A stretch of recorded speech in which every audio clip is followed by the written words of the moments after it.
রাত জেগে সারা বাড়িতে আলপনা দিয়ে কোজাগরী লক্ষ্মী পুজোর আয়োজন শুরু করলাম।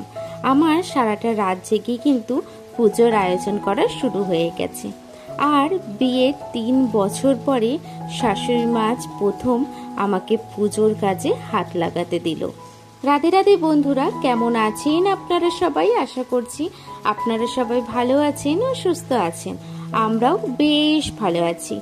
আমার আরও একটি নতুন ভিডিওতে আপনাদের সকলকে জানাই স্বাগত।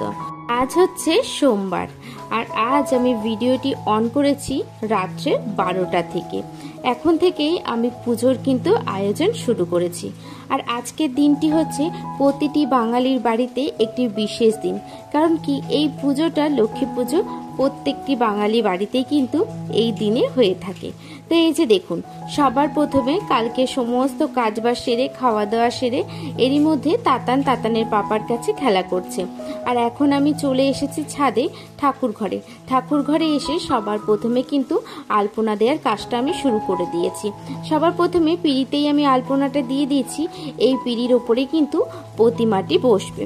তো সবার প্রথমে সেই জন্য এই পিঁড়িটিতে আলপনা দিয়ে পিঁড়িটিতে শোকাতে দিয়ে দেবো, না হলে আবার রাত্রের মধ্যেই মা ভেবেছিল যে পুরো ঠাকুরের সিংহাসন বলুন সমস্ত কিছু কিন্তু সাজিয়ে রাখবে।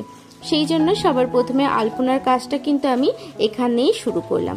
তো এদিকে দেখুন, আমি এদিকে আলপনা দিচ্ছি আর এদিকে মনা কিন্তু আমাকে বারবার করে বলছে, কাকি এটা ঠিক করো, ওটা ঠিক করো, এইভাবে আলপনা দাও। ও তো ছোট মানুষ, তাই ও না ঠিকঠাক করে আমাকে বারবার করে বলছে।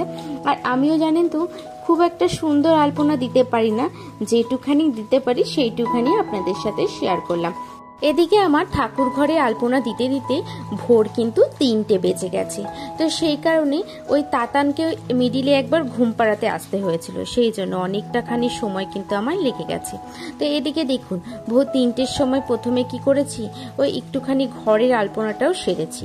তো ঘরের আলপনাটা সারার পরে তো কিছুক্ষণ একটুখানি শুয়েছিলাম, না হলে ওই আধ ঘন্টার মতন শুয়েছি, না হলে কিন্তু একদমই আমার কোমরটা চলছিল না। সারাটা দিনের কাজবাজ করার পরে না, আর তারপরে সি-সেকশন হওয়ার পরে কিন্তু কোমরের অবস্থা আমার একেবারেই খারাপ। একটুখানি সিঁড়ি উঠলেই আমার কোমরটা পুরো মনে হয় ভেঙে পড়ে যায়। তো জানি না কার কার হয়ে থাকে, কিন্তু আমি যতদূর জানি ম্যাক্সিমাম মেয়েদেরই কিন্তু এই প্রবলেমটা হয় সি-সেকশনের পরে। তো এত কষ্টের মাঝেও নিজের সংসারের সমস্ত কাজগুলো কিন্তু আমাদেরকে করতেই হয়। আর আমরা কিন্তু এই কাজগুলোকে প্রচণ্ড পরিমাণে ভালোবেসেই করি, হাজারো কষ্টের মাঝেও কিন্তু। তো দেখুন, গল্প করতে করতে যখন ভোরের আলো, তখন সকাল বাজে 5টা। তো 5টার সময় আগে কি করলাম, যে ঘরগুলিতে আলপনা দেওয়া হয়নি সেই ঘরগুলোকে একটুখানি ঝাড় দিয়ে নিয়েছি।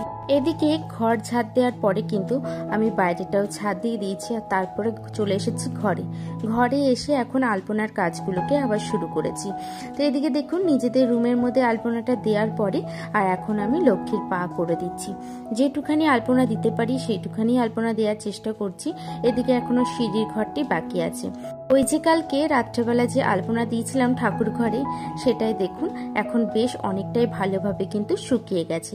তো এদিকে সমস্ত আলপনা দেওয়া কমপ্লিট হওয়ার পরে চলে গেছিলাম স্নান সেরে এখন কি করছি, একটুখানি রেডি হয়ে নিচ্ছি। রেডি বলতে ওই সানস্ক্রিন আর একটু সিঁদুর পরে এখন আবার চলে যাব হচ্ছে ঠাকুর ঘরে।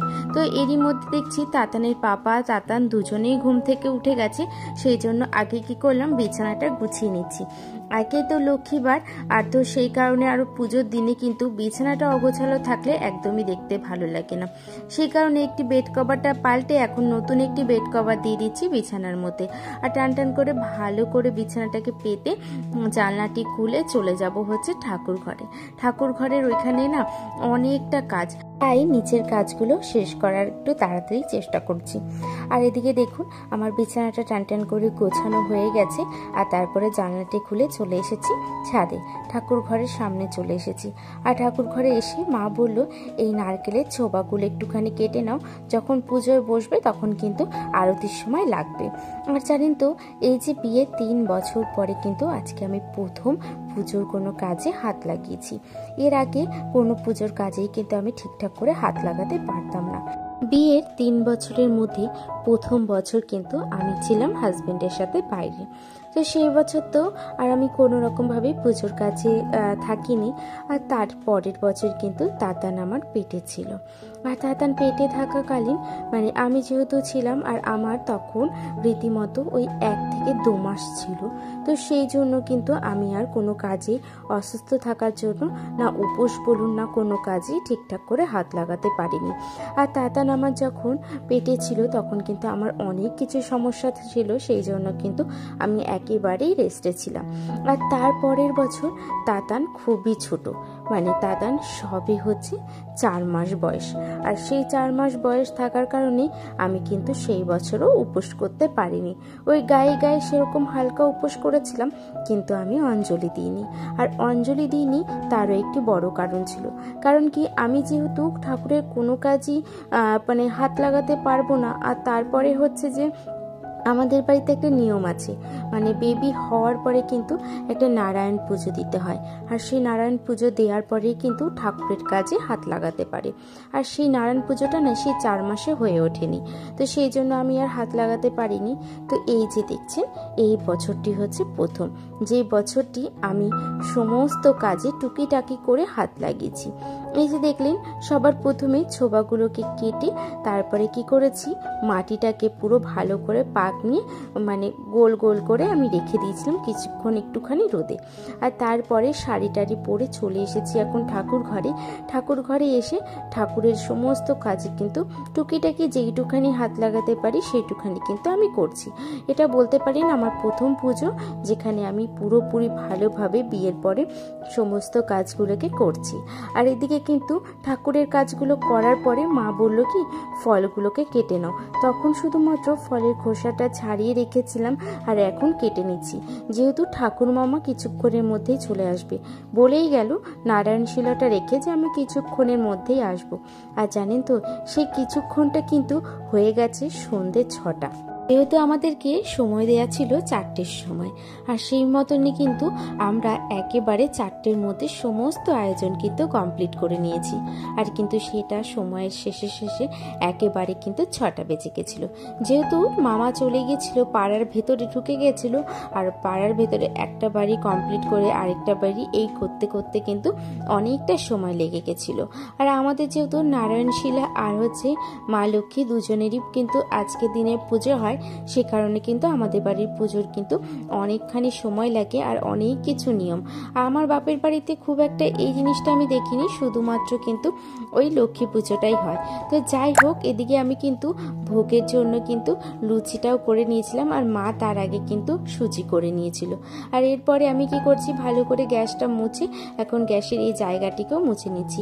ওদিকে মা কিন্তু শুকনো একটি কাপড় দিয়ে পুরো ঘরটিকে মুছে নিয়েছে, যাতে ঘরে যে সমস্ত নোংরাগুলো থাকে সেগুলো চলে যায় আর দেখতেও বেশ ভালো লাগে। এরপরে কিন্তু মা আবার করবে খিচুড়ির জন্য আয়োজন। তো সেই জন্য মা তাড়াতাড়ি করে ঘরের কাজগুলো সেরে এখন খিচুড়ির আয়োজন করতে শুরু করে দিয়েছে। আর এদিকে আমি পুরো ছাদটিকে ভালো করে ঝাঁট দিয়ে নিয়েছি। এদিকে ছাদ দিয়ে হাত পা ধুয়ে এখন এসেছি আপনাদের সাথে দেখাতে, যে দেখুন আমাদের কিন্তু সমস্ত আয়োজন কিন্তু কমপ্লিট হয়ে গেছে। আর তারপরে সন্ধ্যে যখন 6:30 বা 6টা বাজে তখন কিন্তু মামাও চলে এসেছে। আর মামা এসে সবার প্রথমে কিন্তু নারায়ণ শিলাটিকে ভালোভাবে সমস্ত কিছু নিয়ম পালন করে কিন্তু একেবারে কিন্তু স্নান বলতে পারেন যেটি, সেটা করে দিয়েছে। আমি হয়তো অনেক কিছু ভুল বলতে পারি, কারণ কি আমি খুব একটা ভালো করে জানি না ঠাকুরের বিষয়ে বা ঠাকুরের সম্বন্ধে। তো কিছু ভুল হলে একটুখানি সবাই কিন্তু মানিয়ে নেবেন, আর আমার কোথায় ভুল হয়েছে সেটাও কিন্তু জানিয়ে যাবেন। তো এদিকে দেখুন মামা কিন্তু পুজোয় বসে গেছে, আর তারপরে 21টি প্রদীপ আমি ধরিয়ে পঞ্চপ্রদীপ ধরিয়ে দিয়েছি। এখন এই যে মামা দিয়ে দিচ্ছে অঞ্জলি। তো সেই কারণে মামা প্রথমে জল হাতে ধুয়ে কিন্তু আমরা এখন 3 জনে মিলে অঞ্জলিটি দিয়ে দিচ্ছি। আমি, মা আর দিদি, এই 3 জনে যেহেতু উপোস ছিলাম সে কারণে এখন আমরা 3 জনেই কিন্তু অঞ্জলিটি দিয়ে দিয়েছি। আর তারপরে মামা কিন্তু আরতিও শুরু করে দিয়েছে। এদিকে ঠাকুর মামা পুজো দিয়ে কিন্তু চলেও গেছে। আর তারপরে আমি এখন লক্ষ্মীর পাঁচালিটা কিন্তু পড়ে নিচ্ছি। এই প্রথম কিন্তু আমি লক্ষ্মীর পাঁচালি পড়েছি, জানেন তো বন্ধুরা। তো চলুন লক্ষ্মীর পাঁচালি পড়ে এখন সবাই ডাকাডাকি করছে একটু বোম টোম ফাটাবে বলে। তো চলুন আজকের মতন ভিডিওটা আমি এখানেই শেষ করলাম।